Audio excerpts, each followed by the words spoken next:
the billionaire's biggest blunder. She wasn't crying. She was buying the 100K dress. Stop. You are about to witness the most savage and elegant corporate takedown in high society history. Elias Vance thought he was trading a dull wife for a luxury plaything. His mistress, Serena Hayes, believed she had secured her crown. Neither of them knew three crucial things. First, that his wife, Clara Sterling, had orchestrated every detail for them to be there that night. Second, that the flash drive in Clara's Hermes bag held photographic proof of Serena's dalliances with two other married men. And third, the most important, in 30 minutes, Serena would be weeping like a child, while Clara would become the legend that the New York elite would tell for the next 50 years. Smash that like button now, share this epic story, and subscribe to the channel. The golden cage of the Metropolitan Gala.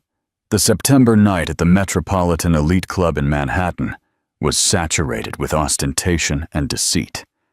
Baccarat crystal chandeliers poured golden light over the main ballroom, where the crème de la crème of American society gathered for the traditional Sterling Foundation Gala.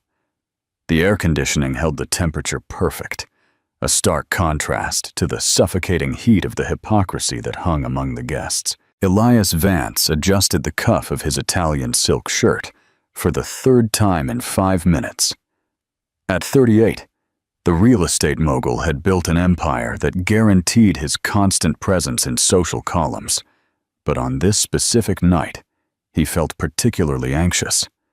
Not because of the importance of the event — he'd attended dozens of similar galas — but because of the company he chose to bring.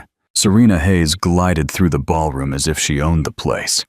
At 29, the young woman flaunted an impactful, artificial beauty, platinum blonde hair falling in perfect waves over bare shoulders, highlighted by a scarlet-red Valentino dress that Elias had bought especially for the occasion.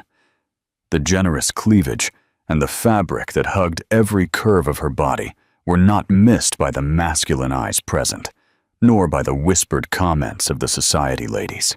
"Elias, darling, what a surprise to see you here, and accompanied." The voice of Eleanor Harrington, the wife of the state senator, cut the air like a razor. Her eyes scanned Serena up and down, a predatory analysis disguised as social courtesy. "Eleanor, always a pleasure." Elias forced a smile, while feeling sweat bead on his forehead.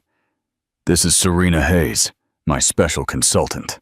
Serena laughed, a crystalline sound that echoed through the environment. "Consultant? How modest, darling. We are much more intimate than that, aren't we?" Her blood-red nails possessively stroked Elias's arm. Elias's embarrassment was palpable, but Serena seemed to feed on the situation. She had spent months planning this moment, the night she would finally be introduced to society as the new Mrs. Elias Vance. In her youthful, ambitious mind, this was her official coronation. The legitimate wife, Clara, had become a ghostly figure in their conversations, a woman who preferred discretion to the spotlight. And that, to Serena, was a sign of weakness. "Where is Mrs. Vance, dear?"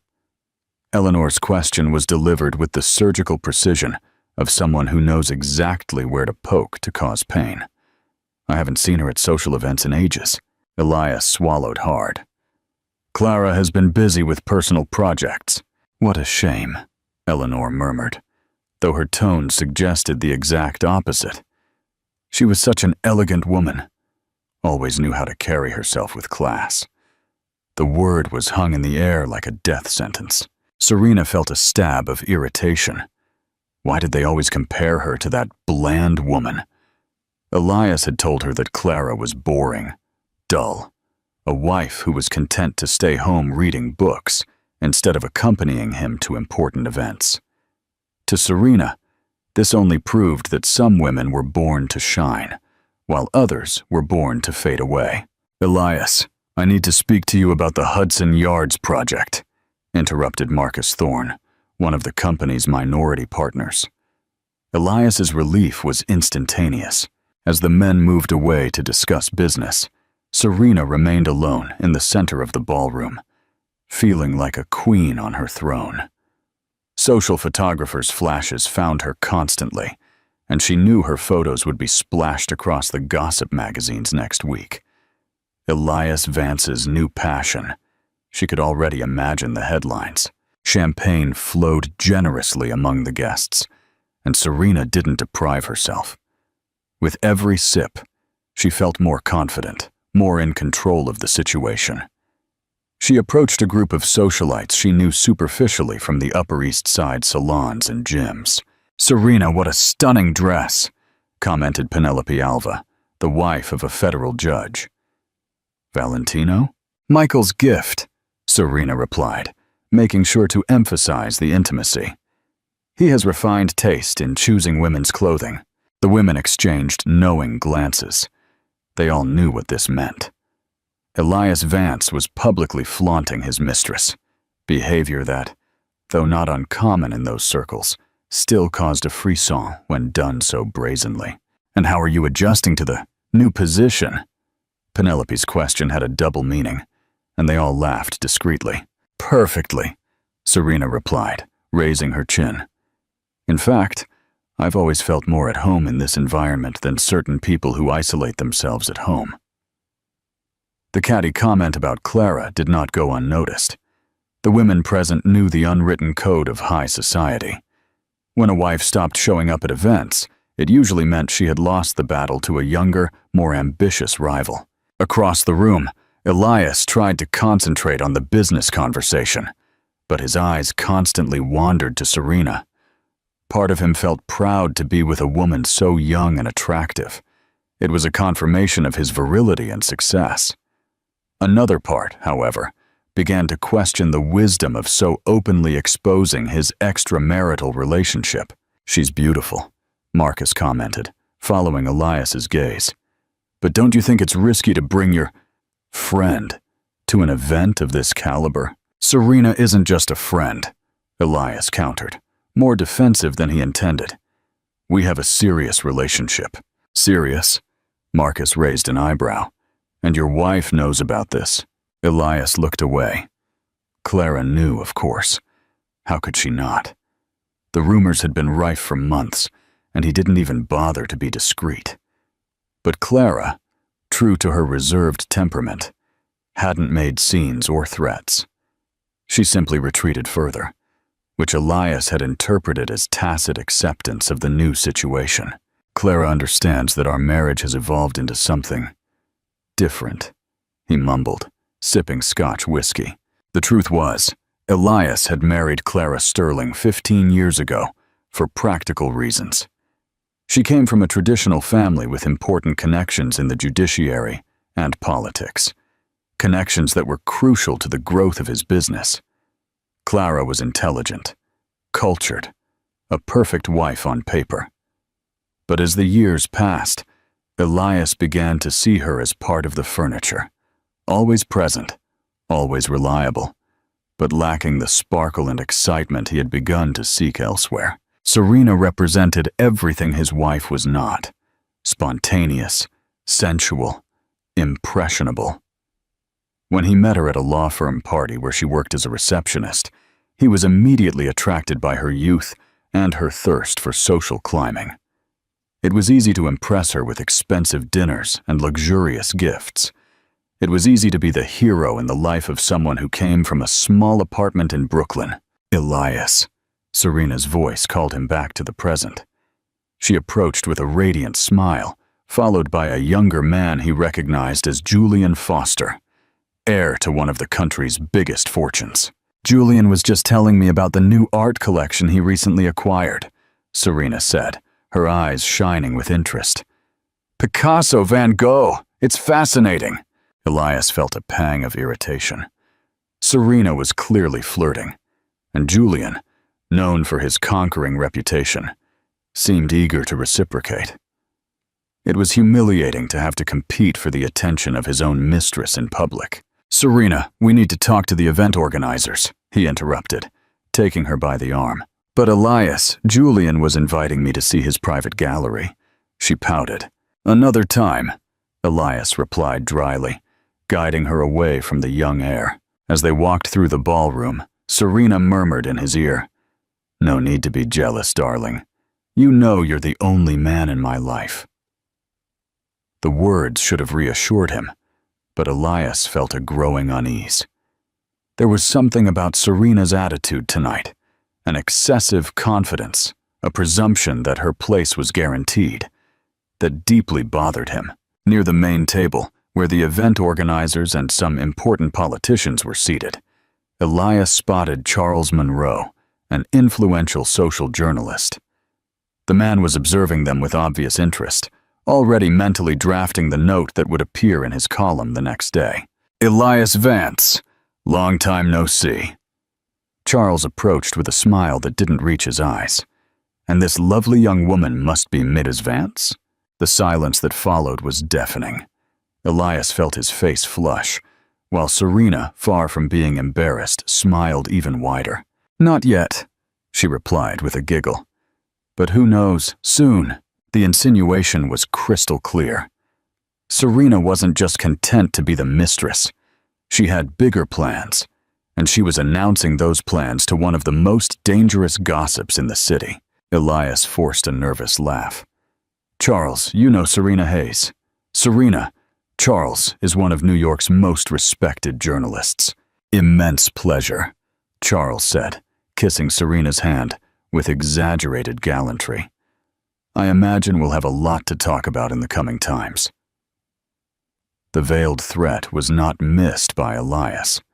Charles Monroe had the power to make or break reputations with a single column. If he decided to turn the situation into a scandal, the consequences could be devastating, not just for his public image, but for his business. While they talked, the ballroom continued to fill. Influential politicians greeted businessmen. Socialites displayed their latest jewelry and couture acquisitions, and the orchestra played classic waltzes, creating a perfect soundtrack for this theater of appearances. Serena was in her element. She waved to acquaintances, posed for photos, greeted important people as if she were, in fact, Mrs. Vance.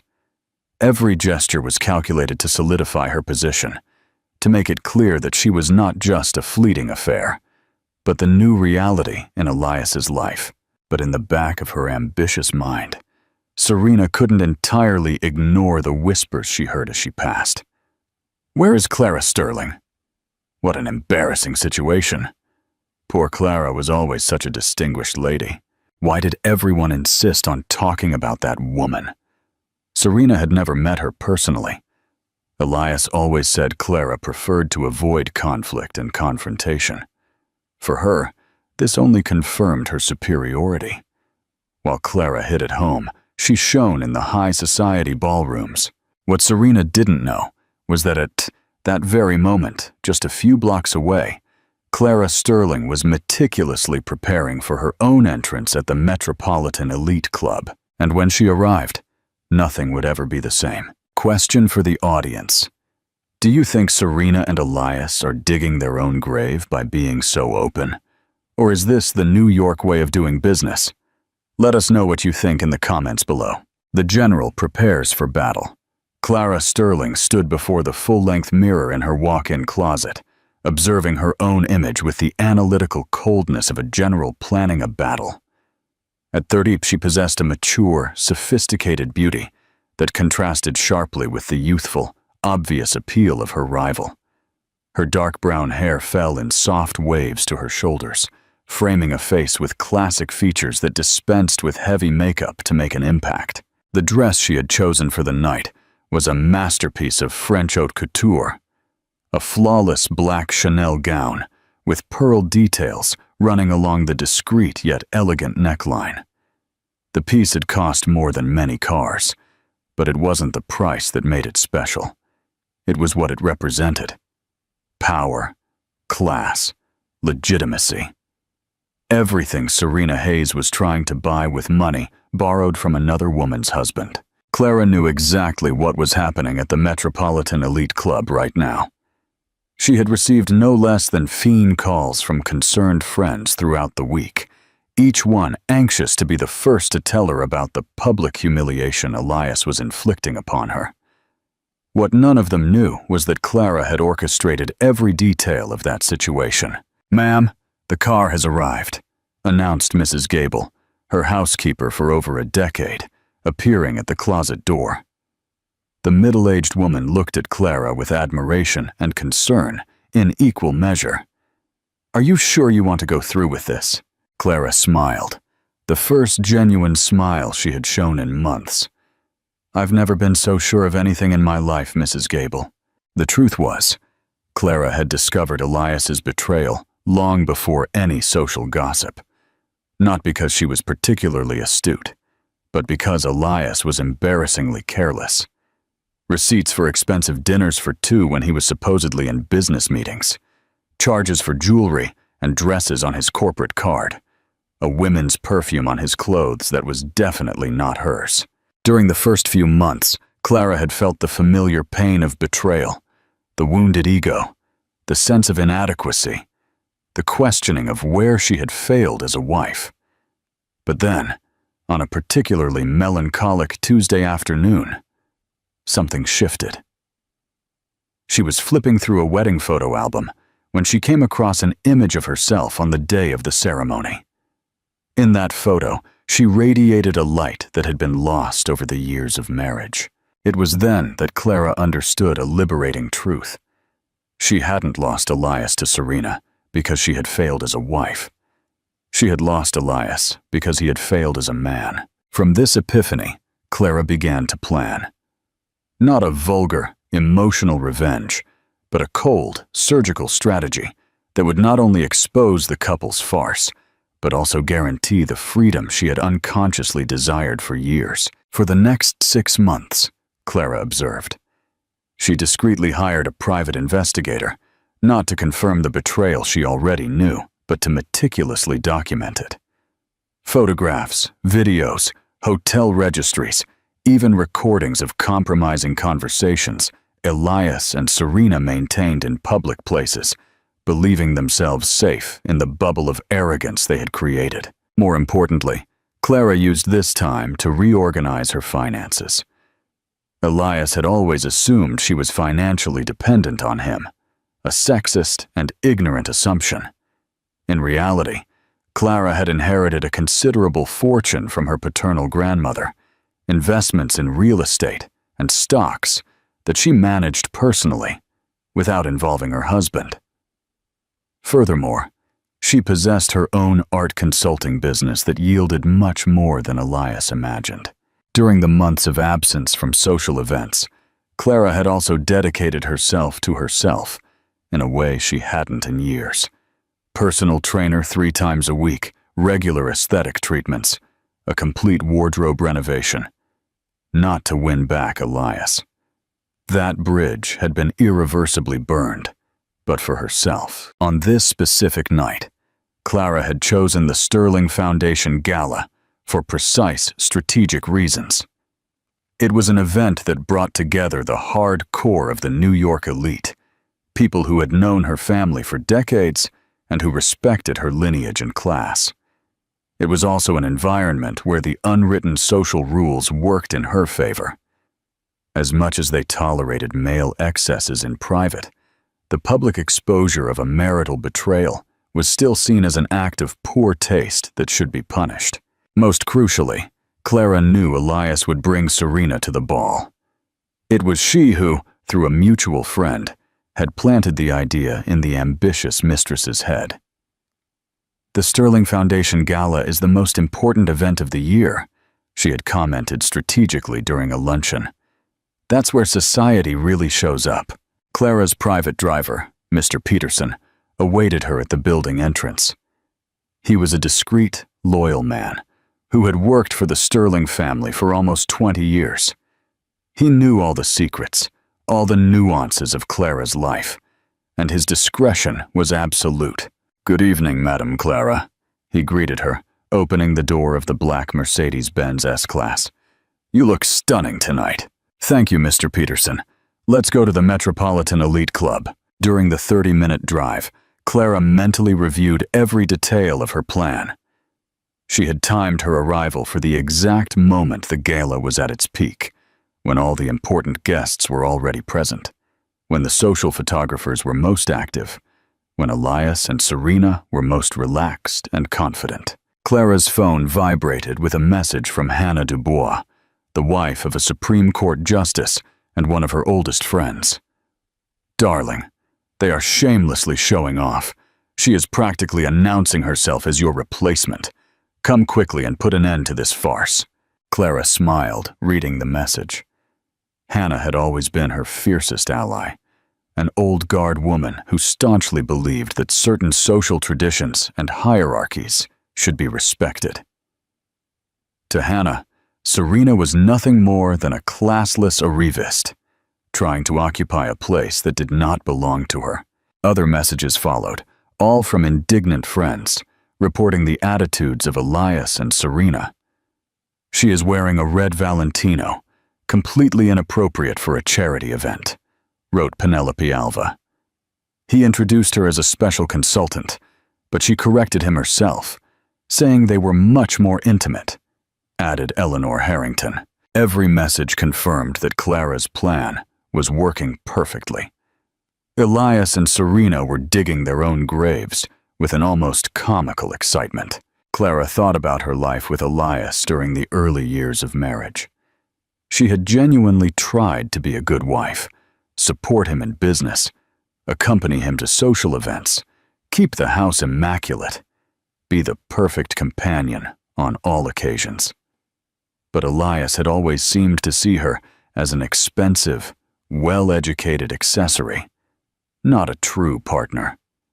As the years passed, she realized that Elias had chosen her not for love, but for social convenience. She brought respectability, family connections, and an image of an ideal wife that complemented his business ambitions. In contrast, he offered her financial security and social status, a commercial transaction disguised as romance. Clara's awakening to this reality was gradual but irreversible. She began to notice how Elias ignored her during conversations at social events, how he interrupted her when she expressed opinions, how he assumed his own decisions were automatically correct without consulting her perspective. Small humiliations that accumulated over the years until they formed an unbearable weight. When she discovered the betrayal, Clara initially felt devastated. But as she observed Elias's behavior with Serena, the way he melted before her feigned naivete, how he felt important playing the ambitious young woman's mentor, she realized she hadn't lost a true love. She had gotten rid of a burden. "We are arriving, Madam Clara," announced Mr. Peterson, interrupting her reflections. Clara looked out the window and saw the golden lights of the Metropolitan Elite Club gleaming in the night. Dozens of luxury cars were parked at the entrance, while paparazzi and social photographers awaited the arrival of important personalities. The red carpet stretched from the sidewalk to the main door, flanked by lush floral arrangements. "Mr. Peterson, give me 5 more minutes," Clara requested. "I want my entrance to be memorable." She opened her Hermès bag and checked the contents one last time. Besides the usual items, lipstick, compact powder, wallet, there was a discreet flash drive containing all the documents and evidence she had collected about Elias and Serena. She didn't plan to use it tonight, but it was always good to have a trump card up her sleeve. Clara also carried something much more powerful than any physical evidence: the absolute certainty that she was doing the right thing. For 15 years, she had been the perfect, discreet wife who solved problems without making waves. Tonight, she would be exactly the opposite. Her phone vibrated one last time. It was a message from Charles Monroe, the social journalist. "Clara, darling, I heard you were coming to the ball. Good. I've missed your elegance at these events. See you inside." Perfect. Charles was clearly setting the stage for an epic confrontation between wife and mistress. Like all good gossip journalists, he could sense the drama in the air and wanted to ensure he had a front-row seat when everything exploded. "Now, Mr. Peterson, it's showtime." The driver smiled in the rearview mirror. He had watched Clara grow from a timid young woman to a powerful woman, and knew that this night would be historic. When the Mercedes stopped in front of the Metropolitan Elite Club, a murmur spread among the photographers. Clara Sterling had become a mysterious figure in recent months. Her absence from social events had generated speculation and conspiracy theories. Now, her reappearance promised answers. Mr. Peterson stepped out of the car and walked calmly to the back door. The silence was almost palpable. Even the most experienced paparazzi knew they were about to witness something extraordinary. When the door opened and Clara placed her foot on the red carpet, there was a moment of temporal suspension. She was radiant in a way no one remembered seeing before, more confident, more imposing, more genuinely powerful. The flashes went off in a frantic sequence as Clara walked slowly toward the entrance. Every step was calculated. Every movement was a declaration. She greeted the photographers with graceful nods, but did not stop for interviews. There was more important work to be done. At the club entrance, the doorman received her with an almost feudal bow. "Mrs. Vance, what an honor to have you back with us." "The pleasure is mine, Robert. A beautiful night, isn't it?" As she walked through the club corridors toward the main ballroom, Clara could hear the murmur of the crowd inside. Music, laughter, lively conversations. The sound of people who had no idea that their lives were about to be turned upside down. She stopped before the double doors of the ballroom, adjusted her pearl necklace one last time, and took a deep breath. On the other side of those doors were Elias and Serena, probably still delighting in the attention they were receiving, still believing they had conquered something important.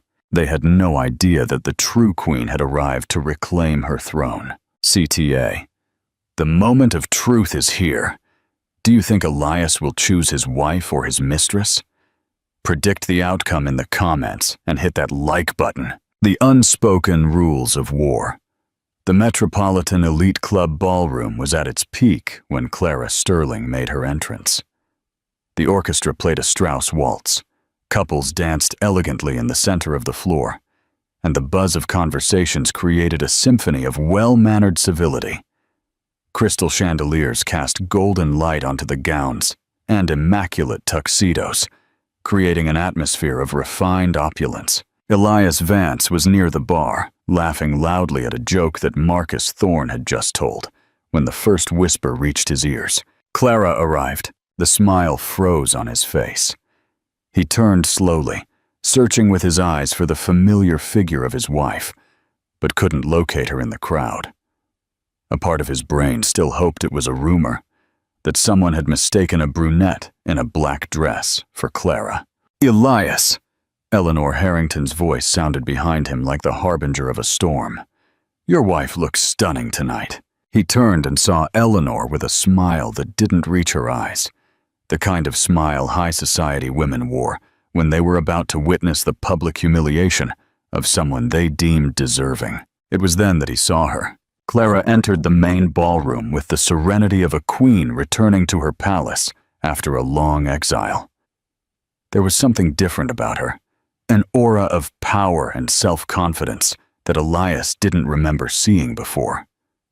The black Chanel gown hugged her silhouette with mathematical elegance.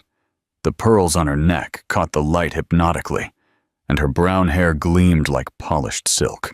But the most striking thing was her posture. Clara didn't walk. She glided. Every movement was deliberate, every gesture calculated for maximum impact. And wherever she passed, conversation ceased, eyes turned, and a respectful silence spread like ripples in a pond. Elias felt his mouth go dry. In 15 years of marriage, he had never seen Clara command a room like this. It was as if she had transformed from a supporting character to the protagonist of her own life. Across the room, Serena Hayes was telling an anecdote to a group of executives' wives when she noticed her audience had become distracted. They were all staring intently at something or someone behind her. "What's going on?"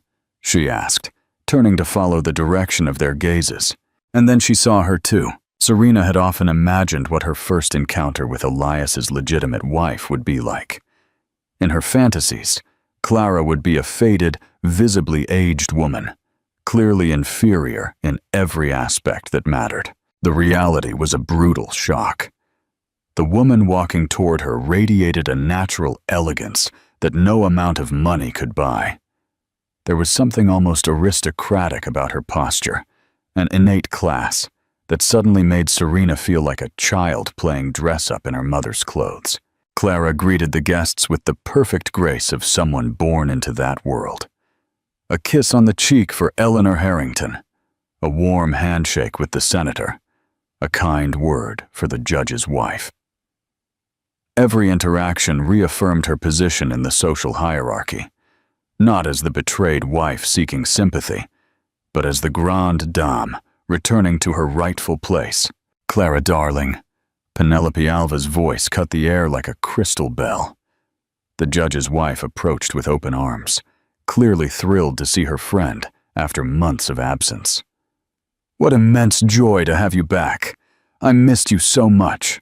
The embrace between the two women was warm and genuine, contrasting sharply with the artificial displays of affection that characterized most interactions in that environment. Serena watched the scene with growing discomfort, realizing for the first time that Clara wasn't just Elias's wife. She was a respected and beloved figure in her own right within that society.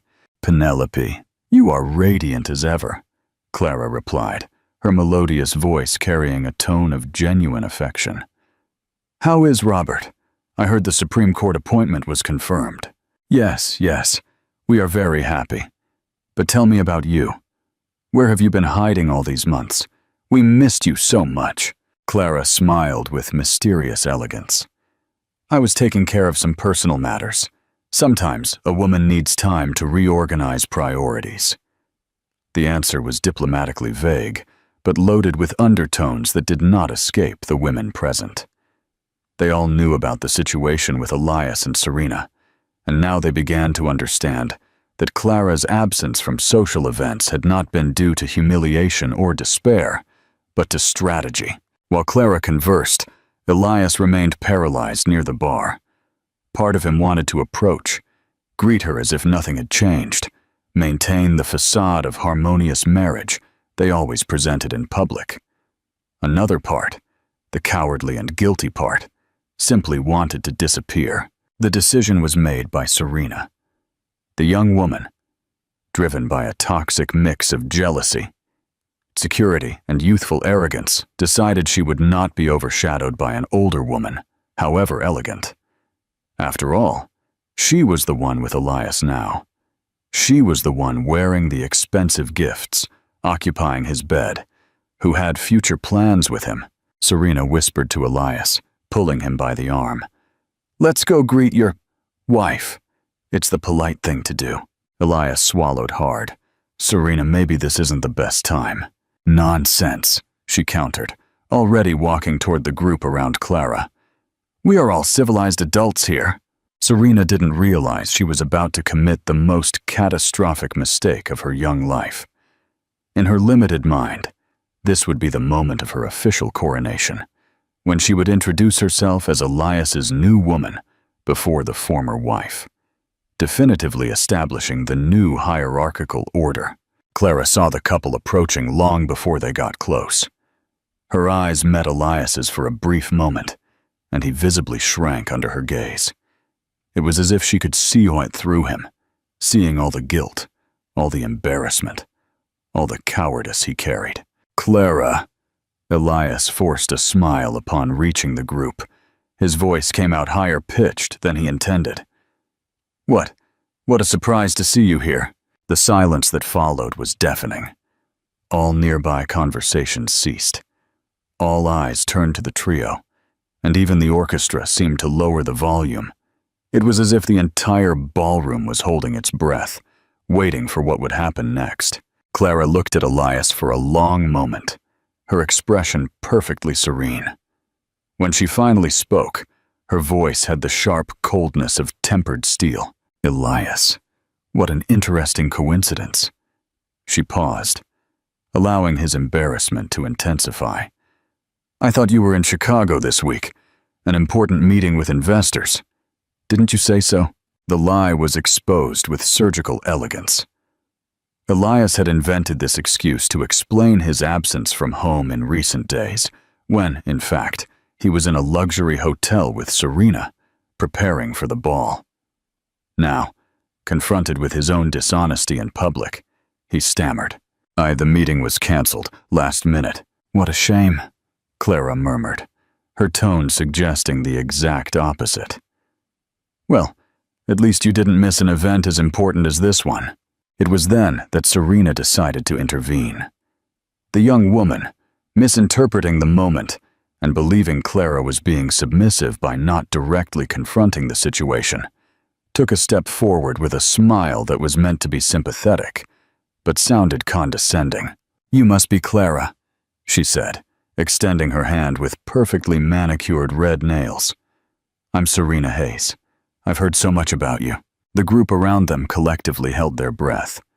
The tension was so palpable that even the most distant guests began to discreetly approach, sensing that something extraordinary was about to happen. Clara looked at Serena's extended hand for what felt like an eternity. Then, with a smile that didn't reach her eyes, she delicately greeted her. Serena, yes, I've also heard quite a lot about you. The phrase was uttered with such elegance that it took a few seconds for Serena to realize the venom contained within. Elias told me you worked together, Clara continued, her voice maintaining the perfectly polite tone of high society. Something about consulting on project development? Elias opened his mouth to reply, but Serena interrupted him, clearly eager to establish her true position. Oh, we are much more than work colleagues, she laughed, a sharp sound that echoed uncomfortably in the silence of the ballroom. In fact, Elias and I have a very special relationship.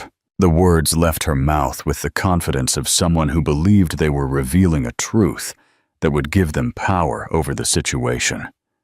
Instead, she had just walked into the most elegant trap ever built at a New York social event. Clara tilted her head slightly, as if processing a particularly interesting piece of information. Ah, I see, she said, her voice still maintaining that deadly politeness. How courageous, on your part, to make this public like this.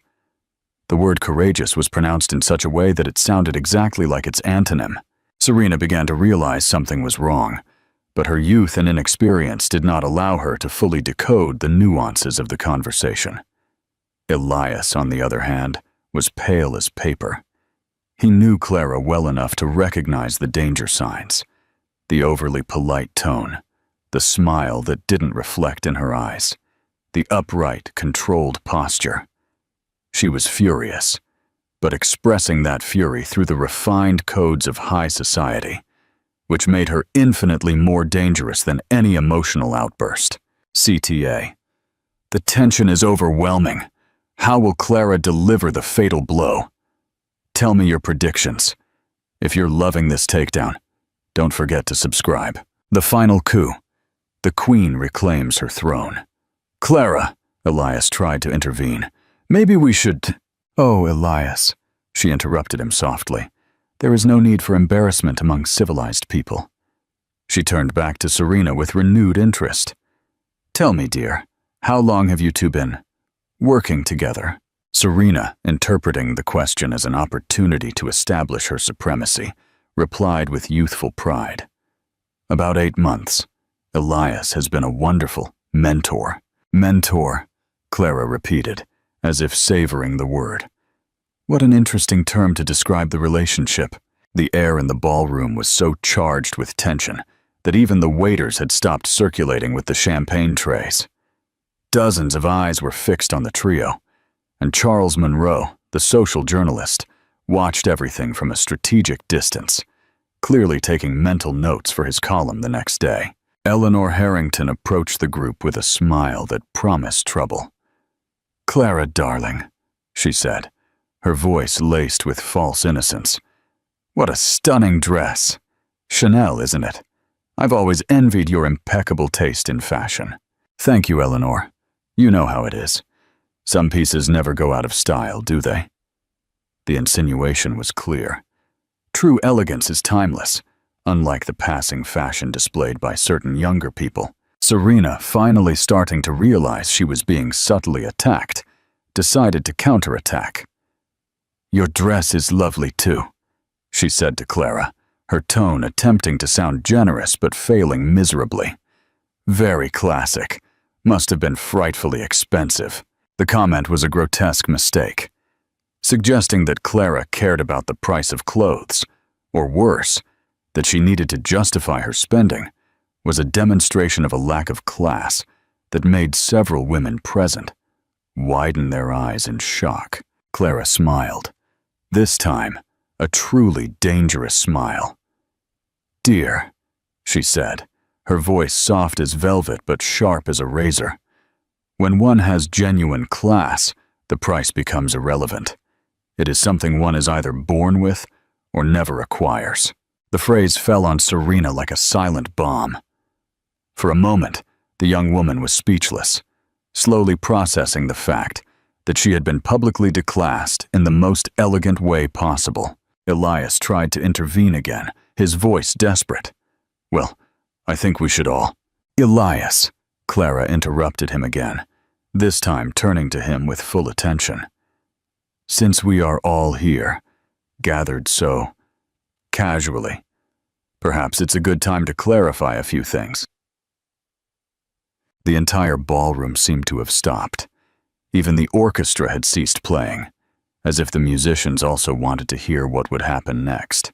"Clarifications are always welcome," murmured Eleanor Harrington, barely containing her excitement. Clara adjusted the pearls on her neck with deliberately slow movements, like a matador preparing the final thrust. "The thing is," she said, her voice now carrying a tone of genuine amusement, "there are certain illusions that need to be dispelled before they cause more embarrassment than they already have." Serena felt a shiver of panic run down her spine. There was something about Clara's attitude, an absolute confidence, a nearly predatory serenity, that suggested she knew something important, something that would completely change the game. "I don't understand," Serena choked out. "Oh dear," Clara replied, her smile now genuinely radiant. "You will understand. All of you will."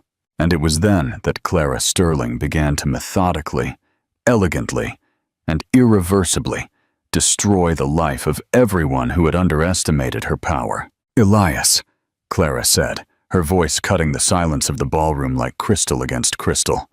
"Since we are among friends, why don't you tell Serena about our conversation last night?" Elias's face paled until it rivaled the pearls on his wife's neck. His eyes widened in absolute panic, because there had been no conversation with Clara the night before, or any night in the last few weeks. I don't know what you're talking about," he stammered, but his shaky voice betrayed his nervousness. Clara tilted her head with feigned curiosity, as if genuinely surprised by her husband's response. "No? How odd. Perhaps my memory is failing. Or perhaps you forgot to mention to your mentor that we are still married." The word mentor was pronounced with such irony that several people in the group had to stifle nervous giggles. Serena felt the blood rush to her face, finally realizing she was being publicly ridiculed. "Of course we know you are married," Serena said, trying to regain some control over the situation. "But marriages evolve, don't they? Sometimes people find happiness in different places." "Ah, yes," Clara agreed with a graceful nod. "Evolution, a fascinating concept." She turned to Eleanor Harrington with a conspiratorial air. "Eleanor, you who have been married for 30 years to Robert, have you experienced this evolution?" Eleanor laughed, a crystalline sound, full of aristocratic malice. "Never, darling. Robert knows his place too well." The comment was a direct thrust at Elias's masculinity, suggesting he had failed as a man by not keeping his house in order. "But the issue," Clara continued, now speaking directly to Serena, "is that you made a mistake that none of the others made." "What mistake?" The question came out as a strangled whisper. "You believed you had won." The words fell on Serena with the weight of a judicial sentence. She looked around, seeing for the first time the expressions of the guests. Not admiration or envy, as she had imagined, but pity mixed with aristocratic disdain. "Elias never told me about the others," she stammered, turning to him for denial, for explanation, for anything that would restore her reality. Elias couldn't look her in the eyes. His guilt was plastered on his face like a tattoo. "Of course he didn't tell you," Clara said softly. "Why would he? It would ruin the fantasy he creates for each of you. The fantasy that you are special, that you are different, that this time it's true love. But the cruelty," Clara said, "is not in having affairs. Powerful men have always had mistresses. It's almost a tradition. The cruelty lies in creating false expectations, in making these women believe they can occupy a place that was never intended for them." Serena finally exploded. "And what place is that? The place of the submissive wife who accepts everything in silence." The entire ballroom held its breath. It was the first time anyone had directly confronted Clara, and everyone wanted to see how she would respond. Clara smiled. Not the elegant, controlled smile she had maintained all night, but a genuine, almost amused smile. "Oh, darling," she said, her voice carrying a mixture of pity and condescension. "You really don't understand, do you? You think I'm here as the humiliated wife, trying to win back an unfaithful husband?" She paused, sweeping her eyes over all the faces around her. "I didn't come here to fight for Elias. I came to return him." The silence that followed was absolute. "Return him?" Serena repeated, confused. "Yes, dear, you can keep him." Clara made an elegant gesture with her hand, as if handing over an unwelcome gift. "In fact, I insist you keep him. After all, you deserve each other." Elias finally found his voice. "Clara, what are you talking about?" "I'm talking about freedom, Elias. Yours and mine." She opened her Hermes bag and withdrew a sealed envelope. "The divorce papers were filed yesterday. You should receive the official notification on Monday." The envelope passed from hand to hand, like a grenade with the pin removed. Elias held it with trembling fingers, his face expressing absolute shock. But we didn't even talk about this." "We did talk, Elias, for 8 months. Every time you came home smelling of another woman's perfume. Every time you lied about where you had been. Every time you treated me like furniture that decorates the house but doesn't participate in the life happening inside it." Clara's voice remained serene, but there was tempered steel in every word. "The conversation was long and unilateral, but it happened." "How much do you want?" was the first thing Elias managed to say. The question revealed so much about his character that several women present made ill-disguised expressions of disgust. "Ah, Elias," Clara said, shaking her head with false sadness. "Always reducing everything to money. I don't want your money, darling. I have my own." "Have your own?" "Yes. Grandma Beatrice's inheritance, which you always assumed was insignificant because it was just womanly things like real estate and stocks, is actually worth more than your company." She smiled. "Much more. Furthermore," Clara continued casually, "my art consulting business has grown quite a bit in recent years. International clients, you know. People who value authenticity and expertise." Serena finally understood the full dimension of her humiliation. She had bet all her chips on a man who she now discovered was not even half the prize she had imagined him to be. "So you are giving us your blessing?" she stammered, trying to find some thread of dignity to cling to. "Oh dear, it's not exactly a blessing," Clara replied with deadly kindness. "It's more like returning a defective product to the store." The phrase echoed through the ballroom like a gunshot. Several people laughed openly, unable to contain their reaction to the brutal elegance of the response. Elias finally exploded. "Clara, you can't humiliate me like this publicly." "Humiliate you?" She seemed genuinely surprised. "Elias, darling, I did nothing but tell the truth. If the truth is humiliating, perhaps the problem isn't with me." Charles Monroe approached with his social predator's smile. "Clara, may I have a statement for my column?" "Of course, Charles." She turned to him with the grace of an experienced actress. "You can say that I am starting a new chapter in my life. Sometimes, when a door closes, we realize that it was actually keeping us trapped in a space too small for our dreams." "And future plans?" "I'm moving to Paris next week. I have some interesting projects waiting for me there." Paris. The word fell on Elias like a final sentence. Clara wasn't just divorcing him. She was literally fleeing the country, putting an ocean between them. Serena, attempting one last desperate move, said, "Well, at least now Elias and I can be happy together without secrets or lies." Clara looked at her with a mixture of pity and amusement.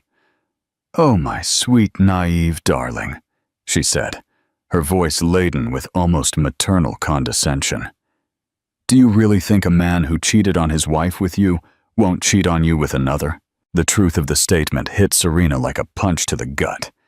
She looked at Elias, searching for some sign of denial, some guarantee of future fidelity. Instead, she saw a man in total panic, more concerned with the financial implications of the divorce than with the feelings of either woman present. "Elias," she whispered, clear plea in her voice. He did not answer. He couldn't answer, because deep down he knew Clara was right. It was in this moment of absolute silence that Clara Sterling delivered the final blow. "Well," Clara said, adjusting the pearls on her neck with an elegant, definitive movement. "It was a pleasure clarifying all of this. Now, if you'll excuse me, I need to say goodbye to some dear friends before my trip." She turned to leave, but stopped as if remembering something important. "Oh, and Serena? The red dress is lovely on you, but for charity events, more subdued colors are more appropriate. It's a matter of social education." The final critique was delivered with such elegance that even the most experienced observers needed a few seconds to fully process the brutality of the comment.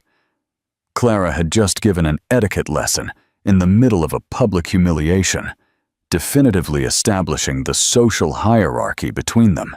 Serena stood still, paralyzed by shame, while Clara gracefully walked away. Elias remained by her side, but it was obvious to everyone that he was in a state of shock, still processing the speed with which his life had collapsed. Charles Monroe watched the scene with the sharp gaze of someone who had just witnessed the social history of the year. He was already mentally drafting the headline, "The Elegant Vengeance: How Clara Sterling Turned Humiliation into Triumph at the Season's Most Talked About Ball." Question for the audience: do you think Clara should have been kinder in her final critique to Serena? Or was that last etiquette lesson the perfect goodbye to a social climber? Let me know your thoughts. The New Dawn in Paris, 3 years later, Paris. The apartment in the 16th arrondissement overlooked the Eiffel Tower and was decorated with a perfect combination of French elegance and Brazilian sophistication. Clara Sterling, now Clara Dubois, was sitting on the terrace, having breakfast while watching her 2-year-old twin sons, Henri and Sterling, play in the private garden. Pierre Dubois walked onto the terrace carrying a tray with fresh croissants and the morning newspaper. "Mon amour," he said, gently kissing Clara's forehead. "There's an interesting article here about New York." Clara smiled, accepting the cup of coffee he offered her. At 38, she radiated a happiness she had never experienced during her 15 years of marriage to Elias. Pierre was not just a better husband. He was a true partner, someone who respected her intelligence and ambition as much as he admired her beauty. What kind of article? About corporate bankruptcies. It seems a real estate firm called Vance Ventures closed its doors last month. Clara raised an eyebrow with interest. Elias? Apparently. The article mentions poor financial management and legal proceedings. The owner, Elias Vance, is being investigated for fiscal irregularities. Clara felt no pleasure in the news. That phase of her life was completely over. But there was a certain poetic justice in the fact that Elias, who had always considered himself financially superior to her, had lost everything due to his own incompetence. "And the young woman who was with him that night at the Metropolitan Club?" asked Pierre, who knew the whole story. "Serena? I heard she married a dentist in the Hamptons. Apparently she learned her lesson about not betting on losing horses." Pierre laughed, a rich, warm sound that echoed across the terrace. "You are terrible, ma chérie, but poetic justice, as we say." Henri ran up to the table speaking an adorable mixture of English and French. "Maman, regarde! I got this flower for you." Clara picked up her son, accepting the small daisy he had picked in the garden. Sterling soon joined them, demanding equal attention. "Mes petits trésors," murmured Pierre, watching the scene with obvious adoration. This was the life Clara had built for herself, not as revenge against Elias, but as a reward for her own courage. She had transformed betrayal into liberation, humiliation into opportunity, an ending into a new beginning. The Galerie du Bois had become one of the most prestigious in Paris under her curatorship, and she was expecting her third child, a girl they would name Beatrice, in honor of the grandmother who had left her the inheritance that made her independence possible. As she watched her children play in the Parisian garden, Clara reflected on the night at the Metropolitan Elite Club 3 years ago. She had planned every detail of that public humiliation, but now she realized that the true victory had not been destroying Elias and Serena that night. The true victory was this: a life built on her own terms, with a man who loved her completely, children who filled her heart, and a career that fulfilled her soul. In the end, Clara Sterling had discovered that the best revenge is not the destruction of one's enemies, but the construction of a life so spectacular that it makes everything they did to try to diminish her irrelevant. Thank you for watching this incredible story of power, elegance, and redemption. If you loved Clara's journey, please like and share this video, and subscribe for more empowering stories.